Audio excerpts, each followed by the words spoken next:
Sunday night, which used to be my jam for TV, like it almost always is. You've always got a Mad Men. Back in the day, you had Sopranos. During the football season, Sunday Night Football. Like, there's always something good on Sunday nights. Well, it's summer now. Yeah, but HBO normally doesn't drop the ball the way it has lately. I don't know if you sit glued to your TV on Sunday like I do, but for me, it's my one hardcore TV night.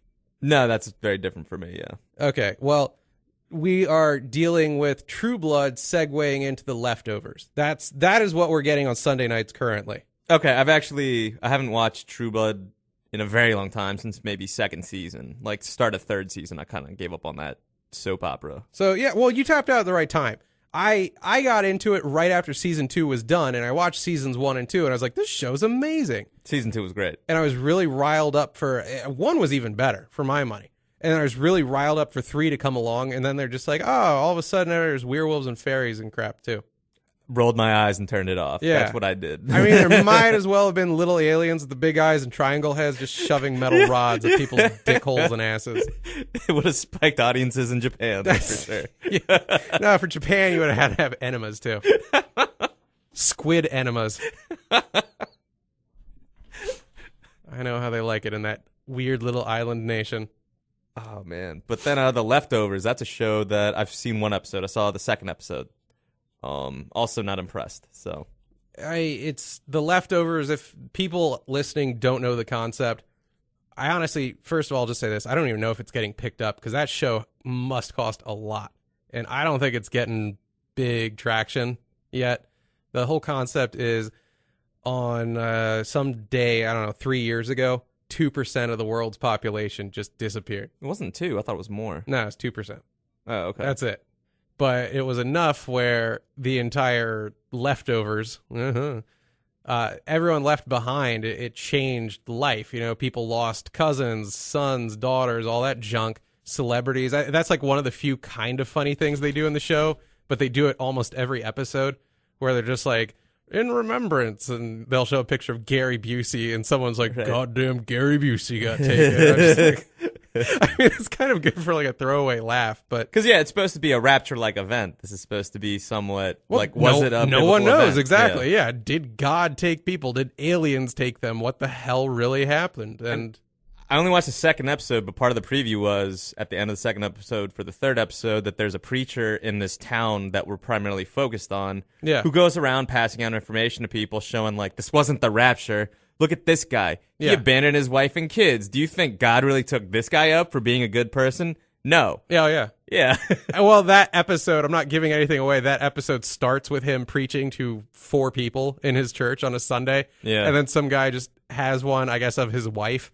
It was like, she was out sucking cock all about town. Do you think Jesus wants to be buddies with her? And the guy just like marches up and like cold cocks the guy and then just starts kicking him in the ribs. Oh, right wow. in front of what's left of his congregation. Wow. And then we cut to our little leftovers credits. It's just not a good show, though. I don't like shows that purposely start with something weird as hell.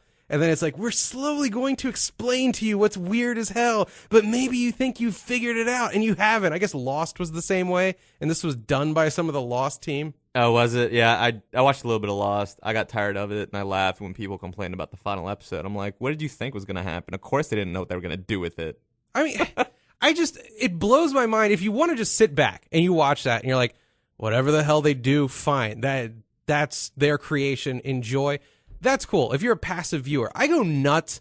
I did this even with True Detective when people are like, oh, I'm going to puzzle together what we know so far and figure it out. No, you're not. Sit the hell down. The writer can do whatever the hell he wants. You're not going to get it. And if it is easy enough to get, people are going to call you a moron for thinking you were smart because you figured it out. Yeah, to the extent that foreshadowing makes enough of a clue for you to figure it out, like that's not a surprise. It's really the author trying to let people who want to waste that much time feel better about themselves. I just go nuts when someone watches this like, I never did Twin Peaks, but wasn't that like a really mysterious town and you had to like puzzle out what the hell was going on? And of course it's David Lynch, so he just had to have it come from out of left field what was exactly happening. Exactly. So there's people that watch that episode after episode, intently. Maybe this is the days of VHS. They record it and they rewatch it. And they're like, I think I got what's going on, man. And then, like you said, it's David Lynch. He's like, oh, no, it's actually this the whole time. And then you have to accept it because he's the creator. Right. It's like listening to a kid describe magical fantasy land. It really is. Like, oh, I go there and the witch feeds me gumdrops, and it's like, oh, what happens next? I think from the witch feeding him yellow gumdrops, it means this is going to happen. No, it's just some asshat rambling. You've just described the entire career of David Lynch. Yeah, it means nothing. Oh, yeah, you watch David Lynch, like Lost Highway. It's one dude, and then it's another dude for 90% of the movie, and then it's another guy again. And you're like, oh, that meant this. And people can, like, jerk off for 20 years pontificating. And you know what? None of it matters. All that matters is David Lynch one day, while he's taking a dump and eating his cornflakes, can send a tweet and just be like, this is what it meant. And every ounce of effort you ever put into it is null. Yeah. I read something funny recently about Weird Al, because a lot of people have been reading into his use of the number 27. Okay. A lot. Yeah, he's effing Weird Al. You know what he said? What? He said that it really doesn't mean anything, and he now uses it to screw with people. But the original reason he picked the number 27 as something he uses commonly is it fits in a lot of places when you need a lyric. And you have a number that fits there. It's just very poetic in a way when you think about it. 27. It has that, like, sorry, I was a classics major in college. So, like, at the very beginning, there's something known as an anapest. So it's... I did 4 years of Latin where I cheated off of you. Yeah. And even I don't remember what the hell an anapest is. Sorry, it's 2 unaccented syllables followed by an accented one. That's hard to find. And so 27 fits that. So, like, he just, kind of... consciously or unconsciously, like, found a number that worked for a certain type of rhythm, and he just kept using it. And people were like, well, what does the number 27 have? What's its significance to Weird Al? And it's just like, nah, just fit in a song. And he kept using it whenever it fit. And then it became this thing of like, oh, people are really fixated on this. I'm going to keep doing it. Yeah, it's self-sustaining. And it just, why do people, like, when a lot of people hear lyrics and they're really analyzing, what did this lyric mean? And I love it. Like Mike Patton, especially with Faith No More, people are like, oh man, his lyrics are so weird and they're so deep. I don't even know what this one means. And then years later in an interview, he just was openly like, I don't really care that much about the lyrics themselves. I just like sounds. That's great. So if I talk about a turkey horse donkey, like, I just like the way that rolled off of my tongue. And people are like, what do those 3 beasts symbolize? It's like, no, you asshole. You dumb piece of crap. I was always under the impression also that the Chili Peppers don't put a whole heck of a lot of thought into the meaning of their songs either. I mean, the Chili Peppers are a step away from just like smacking their cheeks and going, yeah. All right, you know, I think like sometimes spoons on their forehead. They seem to me like they have these ideas and they want like some elements of meaning, and then they never really like work hard to get past like these disparate elements that kind of get thrown together, and it's like, that sounds cool, done. And that's fine by me. Yeah, like, that's I don't fine. analyze, like, oh God, the worst is when people analyze rap. You want to analyze the worst lyrics of all time, get into the Wu-Tang Clan. And I love the Wu-Tang. Yeah. But it's like, what do the 36 chambers mean? We're analyzing the lyrics of 8th Chamber today. Just get the hell off it, man. Just watch some kung fu flicks. Yeah. And be satisfied. Yeah, pretty much. It's like, analyze RZA's lyrics. Half of them are I don't like Whitey, and the other half are kung fu things. I do like analyzing Juicy J lyrics. There's something wrong with that man. I only know his one famous line because of, a bunch of younger chicks have told me about his music. Yeah, that's classic. Him with ratchet pussy or whatever. That's so good. The kids love Juicy J and his disdain for ratchet pussy. No, wait, he has an affinity for it. He has an affinity. We have a disdain for ratchet pussy. Well, you have a disdain. No, trust me, I don't. If you looked at my my resume. See, that's what I'm saying, man. You got more in common with Juicy J than you think. You would see several dabblings with the ratchet puss. Yeah, I just that damn Leftovers show drives me nuts. I can't even sit back and just relax and watch it though. Like you said, we've had 2 episodes where we kind of establish what's going on. I think Jennifer Aniston's boyfriend is the main cop, and he's all like skinny and sexy and tattooed. It's like, oh, what's his story? And then was it Amy Brenneman is his wife, and I just remember her as Edie from Heat, where like she wasn't the best looking thing, but she had a nice head full of hair. You just want to grab and pound from behind. You're like, oh, Robert De Niro slimed his dick into that. I'd take a piece. If I could follow the great Bobby D, sure, she's a 10. What do I care? And now she just looks like she's got 20 years of miles on her. Wow. And you're just like, oh, God. But there's the worst part of the show is there's this cult called, I think, the Guilty Remnant or the Guilty Reminder. And it's, again, the show makes its own world, so there's all these slang terms that exist within the show. Like, the event is just referred to a lot of the time as the 14th. Yeah. Like, because this happened on the 14th. Well, it was a worldwide event, so what the hell do they call it in Australia? How's that, assholes? Like, they don't even think that far ahead. You know what I mean? That drives me nuts. But, yeah, there's this cult called the Guilty Reminder, I guess. And they just all wear white, they don't talk, and they chain smoke. It's annoying because they write handwritten messages to each other. Yeah. Why wouldn't they at least text? What the hell? Did they take our phones in the rapture, too? I feel like they should just stop communicating. I think writing is cheating. It is! I'm pretty sure that's cheating. Why don't you just have them sign at that point? Yeah. It's such No, and then what is the smoking? I love how a cult that's existing, I'm guessing on limited cult funds, and I think they're in New England, so they're buying these things at $8 a pack?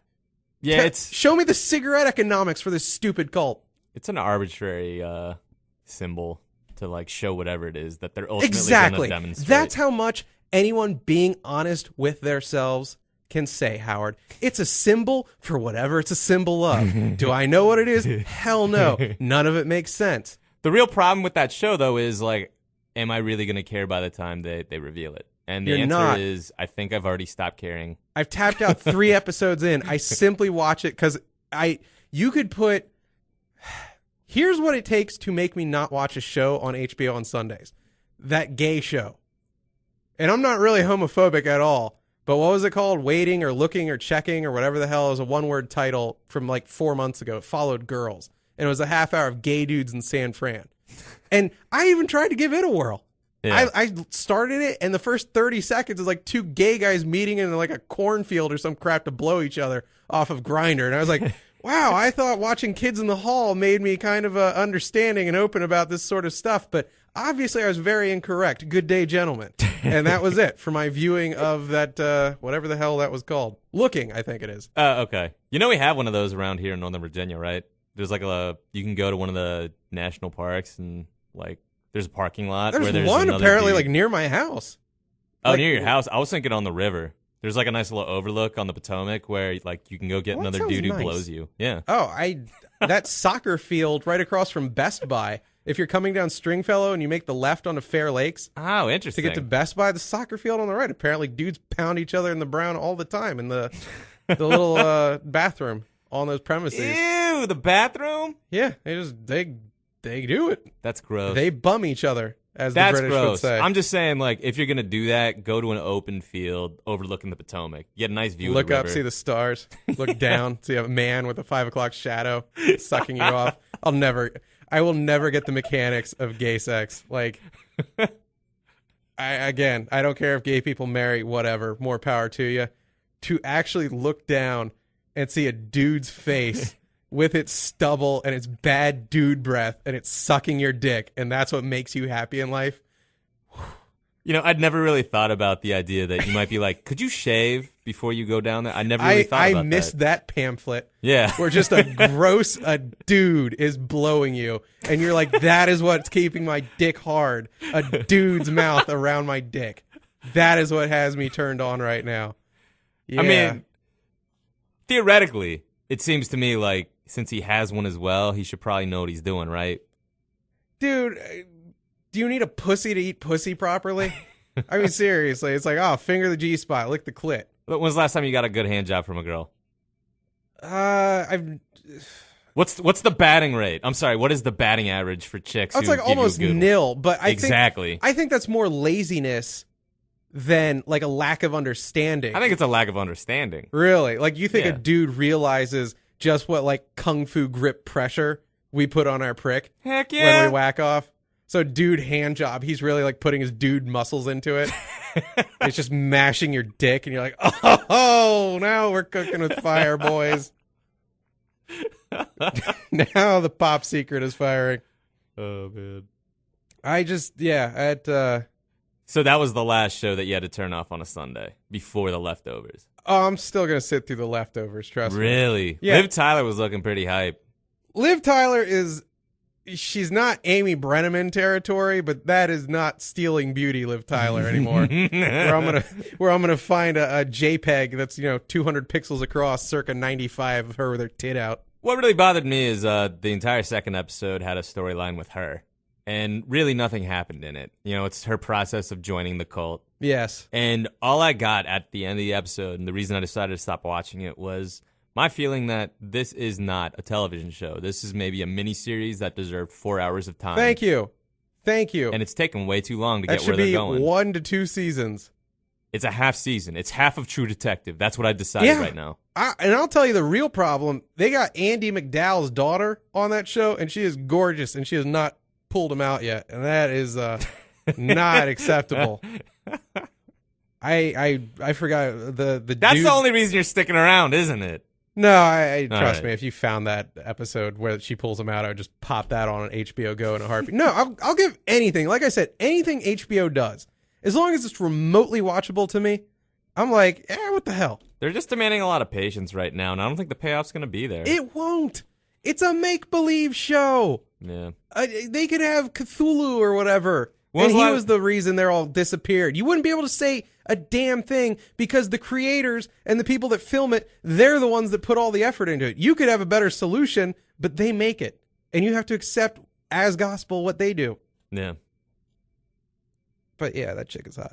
The one that plays the sheriff's daughter. And episode 1, she just strips down to a bra and panties. And the instant I realized that was what she was willing to do for a pilot episode, I was like, oh, we aren't seeing those tits. Oh,